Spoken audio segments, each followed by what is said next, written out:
Tuesday, February 3rd, 2026. Jason is torn. Michael is interrogated. Willow confides in Nina. Britt is desperate. Diane voices her suspicions. Read the last GH recap. Willow blackmails Alexis. Michael is called in by the ADA, and Emma gets an alarming call about Anna. Emma rushes into General Hospital to tell Felicia that Anna's in trouble, that she was found in France and said Fauzon was alive when he's been dead for years. Mac appears and says he booked himself and Felicia on a flight to Paris. Felicia says Anna's strong-willed, but Emma curses that she knew something was wrong. Mac says maybe it's a ruse, a way of reaching out for help. Emma wants to go along. Her gran called her. They agree to allow it. Jason goes to Dante in his office to tell him that Anna has been found in France, in a state. She warned that Fauzon was still alive. Dante makes a call to the French police and gets no further except to be told Anna was being held hostage and was freed. The men say it can't be true. Dante thinks she suffered a mental break. Britt sits on her bed at home crying. Cullum bangs on the door and she reluctantly lets him in. He knows she misplaced her meds. She knows he took them. He'll keep them at the lab in Windermere. She'll have access when she works. She calls it cruel. He threatens that she's expendable. She needs meds because she has to work. She begs, but he's not moved. She'll get one dosage at a time at Windermere. He goes, leaving her beside herself, sobbing. She flares to Jason, vowing to get her out of this, but thinks it's too good to be true. Jason arrives through the window. He'll give her meds to Brick, but she lets him know Cullum is keeping it at Windermere. Jason wants to go there, but she tells him it's over and asks him to go. Willow finds Nina at home. They discuss Martin keeping an eye on Drew's place. Nina thinks she should change the locks. Willow explains that Tracy let herself into the house with a key, and he let her take back the Q memorabilia. Nina can't blame her for that. Willow wonders how to use it against Michael, though he wasn't involved. Willow thinks he could have been involved in the plan. Nina thinks her daughter is reaching. There's no evidence. Willow realizes she's right. She shows her mom the dossier of Jacinda. Nina feels bad bringing her into their lives. Willow says it's fine. She excitedly says she'll show this to the judge and get custody. Nina tries to get her daughter to be a reasonable parent who wants the best for their kids. Seek peace. Willow says peace never worked for her. She needs to fight hard for the kids and go after Michael with everything she has.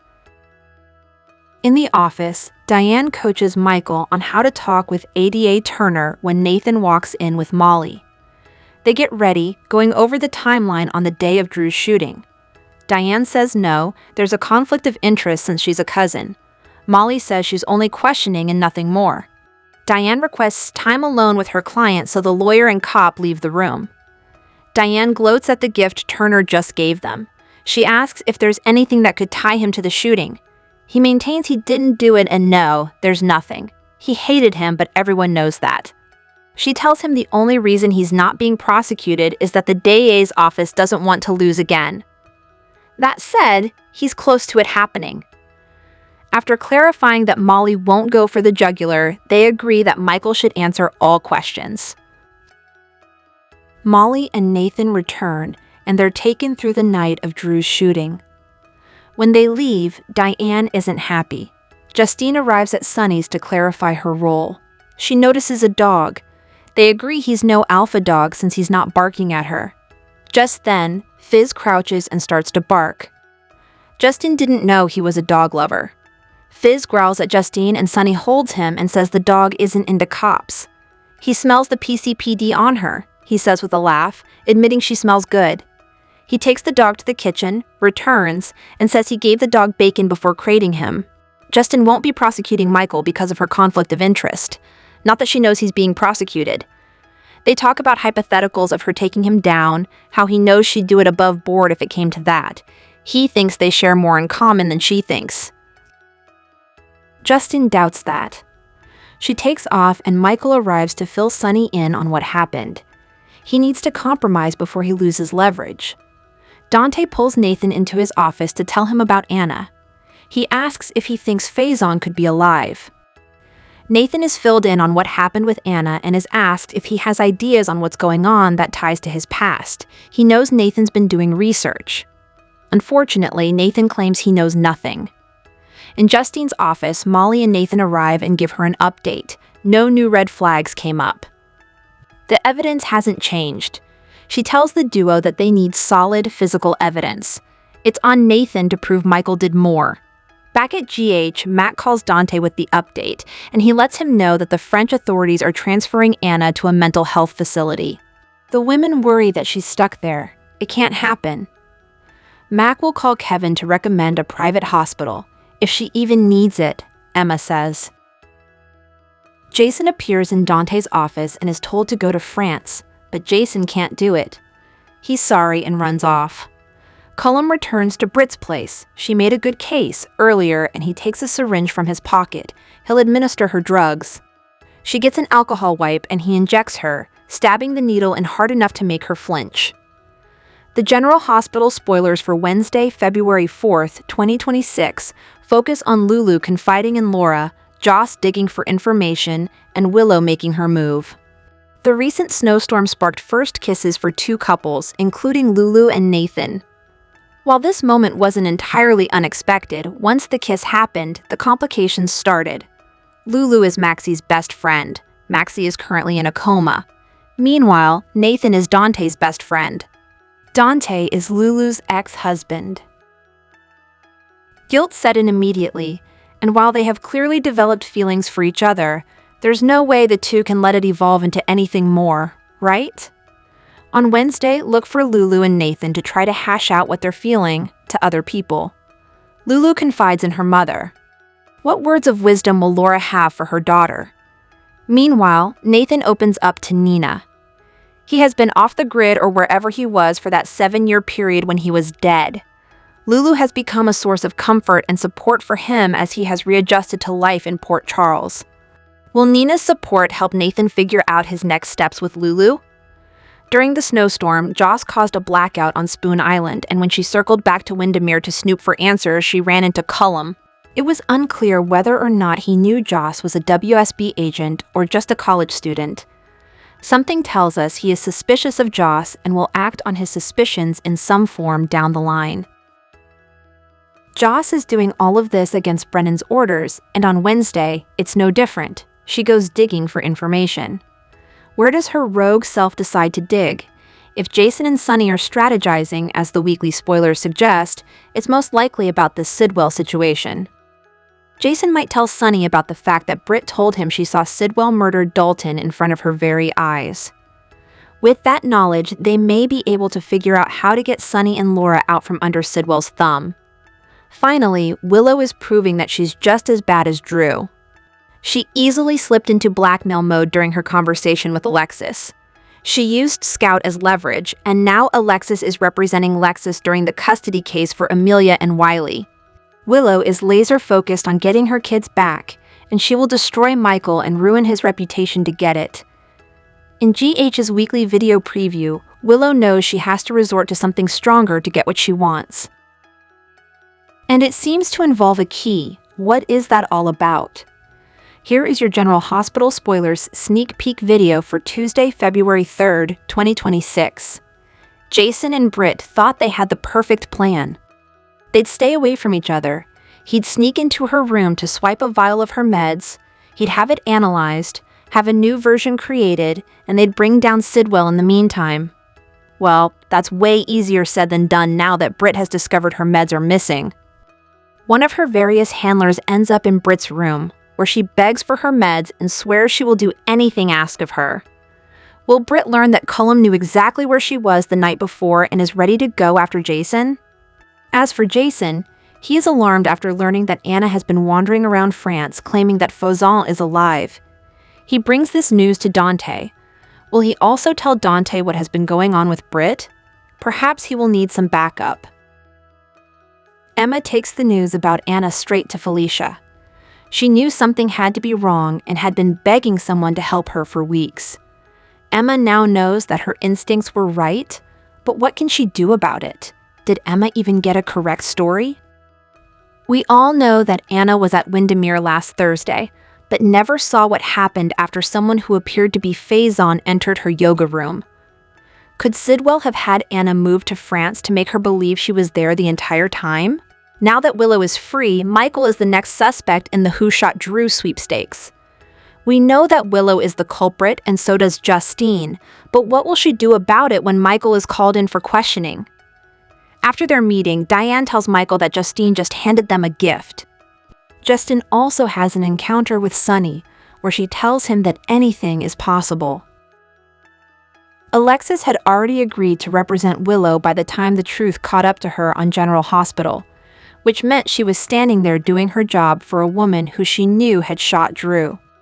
Now that she was found not guilty, Willow is forcing Alexis to represent her in the custody hearing, using Scout as leverage once again. What followed wasn't panic so much as a pause, the kind where you can almost see the calculations slowed down, because Alexis wasn't actually powerless in that room, even if she behaved like someone who'd just been backed into a corner.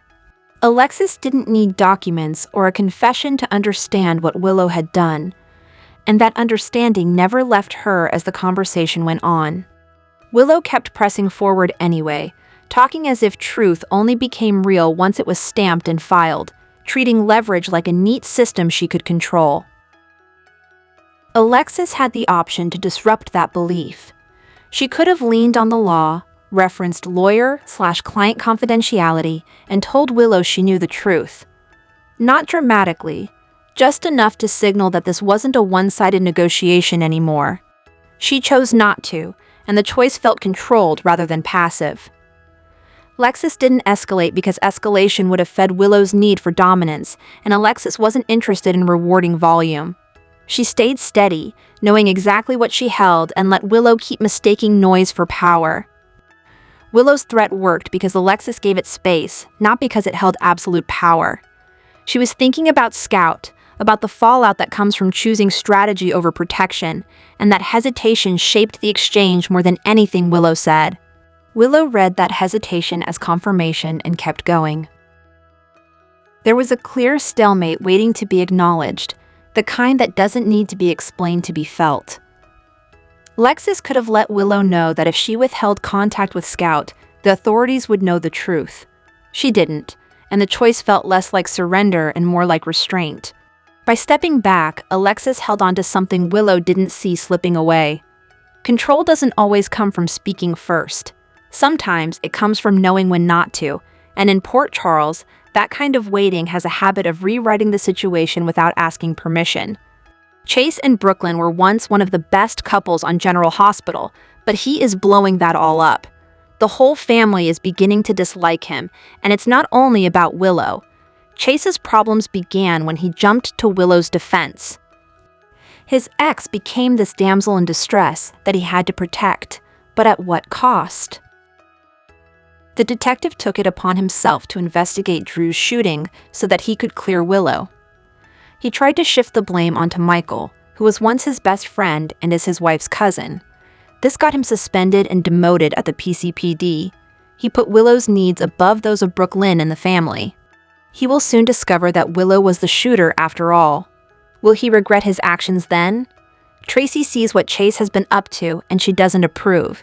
She has been giving him grace because her granddaughter loves him, and Tracy adored his father. That will only last for so long. Drew stole the Quartermain heirlooms right under their noses, and he left Ned dying on the street during his heart attack. Tracy can play dirty too, so she went to Drew's house while he was in the hospital and took back her family's things. Was this the right thing to do? Maybe, maybe not. But this is Port Charles, where anything goes. Tracy worried her family, but when she returned victorious, Chase called her out on stealing from Drew and Willow. When Gio defended his great-grandma, Chase called him a true Quartermain. Tracy loved it when Gio took that as a compliment. Strike 3 for Chase was questioning Jason about his whereabouts during the snowstorm. He went even further by criticizing Jason's parenting. That is not any of his business, and he has no right sticking his nose in where it doesn't belong. Chase was lucky that Jason didn't hit him. Speaking of hitting him, we cannot forget his fist fight with Michael over, once again, Willow. It is only a matter of time before he pushes BLQ too far and she throws him out of the house, the family, and their marriage. The teen and young adult scene on General Hospital has been on fire lately. However, two key characters are missing, especially as one controversial storyline heats up. The fact that GH has cousins Danny and Charlotte kissing is enough to warrant the return of Georgie and Jake. After all, Jake and Charlotte already had eyes for each other back in the day when she was tormenting Anna. It seems more fitting that Charlotte would like Jake, who's a bit older than her same-aged cousin. That leaves the door open for perhaps a Danny, Georgie, and Rocco teen love triangle. Rocco and Danny are like brothers. The two of them having feelings for the same girl would make for a very entertaining storyline that doesn't make fans cringe. One fan on X said just as much, writing, "It's really about time to bring Jake back on the canvas. I'd rather see Charlotte and Jake develop a connection than her and Danny. I would have thought they would have paired Danny and Georgie because I can see them being a potential couple." Aside from the obvious reason to have Georgie and Jake in the mix, they are legacy characters who need to be seen. Georgie is a Jones, while Jake is a Weber and a Quartermain, giving the writers a lot to work with for the characters. Plus, there's also more potential storylines for Maxie, Elizabeth Spinelli, and Jason if those two kids are around. It's no secret Elizabeth needs her own storyline. Pairing her son with a Cassadine would certainly give her some good material. Elizabeth knows better than anyone what it's like to be involved with a Cassadine because of her friendship and relationship with Nicholas. There's also the potential for more Leeson moments, especially if Jake were to return with a chip on his shoulder about Jason being MIA his whole life. G fans have been robbed of watching Jason and Jake really interact since Jason returned from the dead for a second time in 2024. Danny was the focus back then rather than Jake, so exploring that and making Jake more like Jason would be fun to see unfold. Something else fans are missing out on is watching Maxie and Spinelli raise a teenager. While watching them navigate raising James, who has a mind of his own, is always appealing, it has put teenager Georgie on the back burner. Maxie was a wild teenager, and we can honestly say that watching her deal with a mini version of herself would be beyond entertaining. Also, Spinelli as a teenage girl dad, pure gold. Georgie being thrown in with Danny, Rocco, and Charlotte would also have ramifications for the friendships between Jason and Spinelli, as well as Maxie and Lulu. Would Spinelli really want his daughter dating Jason's son? That's something we would like to know because Spinelli and Jason haven't really ever had a major falling out. This could be it. The possibilities are endless for where to take Georgie and Jake if GH would just bring them back into the fold. General Hospital spoilers suggest Lulu Spencer has already taken things too far with Nathan West. Kissing her best friend's husband as she lay in a coma was the last thing on Lulu's bucket list this year, but leave it to Nathan to be too much of a good guy right when Lulu was feeling lonely and vulnerable. There won't be an excuse good enough in the world to make this okay with Maxie Jones. Not that she ever has to know, but we all know how that usually ends up working out. Something tells me this is not the end of Lulu and Nathan, but rather just the beginning. It should be common sense that even if your best has moved on with someone else because she thought her husband was dead, once you find out he isn't dead, you don't just move in on that territory before said bestie has a chance to decide whether she still wants the guy. Moreover, girl code takes things a step further. Most of the time, you don't move in on that territory even if your bestie doesn't want her hubs anymore. This is new territory for Lulu and not everyone loves it. Damien Spinelli is waiting on bended knee for Maxie to wake up and turn his world right side up again. Because of how distraught he is that the love of Maxie's life is back from the dead, he is expecting her to feel she has unfinished business with Nathan when she wakes up and finds out he is alive. So while the whole fandom braces for Maxie to be torn over which man she wants to be with, few have considered that Nathan might not be as ready to jump back into his marriage with Maxie as we previously thought. It took being trapped in one snowstorm with a bottle of booze and a deck of cards with Lulu for Nathan to decide he wants to be the man she sees in him. What's that? He just forgot all about his wife? The one he never knew he wasn't with for the last 7 years? Yeah, that one. It's getting pretty obvious that something is bound to blow up in Lulu's face with this arrangement because it seems like Nathan isn't really Nathan. Whether he's an imposter or a clone or some sort remains to be seen. But should that come out, It won't undo the damage that is done by Lulu having gone there with Maxie's husband at a time when she fully believed that's who he was. General Hospital spoilers hint that Jason Morgan will be torn between Danny Morgan and Michael Corinthos. It looks like Jason will be forced to pick a side after Willow Kane's manipulation. The week of February 2nd to 6th will bring Willow's cruel move and create a mess in the process. Willow is on the verge of doing something that'll test relationships and put multiple characters in tight spots. Geach fans will recall that after Drew Kane's stroke, Alexis Davis asked if Scout Quartermain could see Danny. Willow didn't rule out the idea, but she did delay any visits under the guise of waiting for more info on Drew's condition. In reality, Willow was probably already laying the groundwork for her big advantage. Now Willow has some leverage when it comes to her goal of finally having Wiley Corinthos and Amelia Corinthos back in her life. Willow may not be willing to allow any time between Scout and Danny unless she gets some Amela and Wiley bonding sessions of her own. The situation could be even worse if Willow threatens to expose Danny's restraining order violation. Danny wasn't supposed to be enjoying Winter Wonderland fun with Scout that day at Alexis's house, but that's exactly what happened. Willow could use that in her favor as well if it becomes part of her threats. General Hospital spoilers say Jason will deal with a torn heart in the February 3rd episode. That could be because Willow's going to be hurting two people that Jason loves dearly. Danny is Jason's son, so he knows how much Danny misses Scout and desperately wants to be part of her world again. Jason is also protective of Danny and won't want to see him land in legal hot water over for violating that restraining order. At the same time, Jason loves Michael like family and will hate the idea of Willow using all the Danny drama against him. Part of Jason won't want Michael to surrender to Willow's demands regarding the kids, but another part of him may be desperate to fix things for Danny.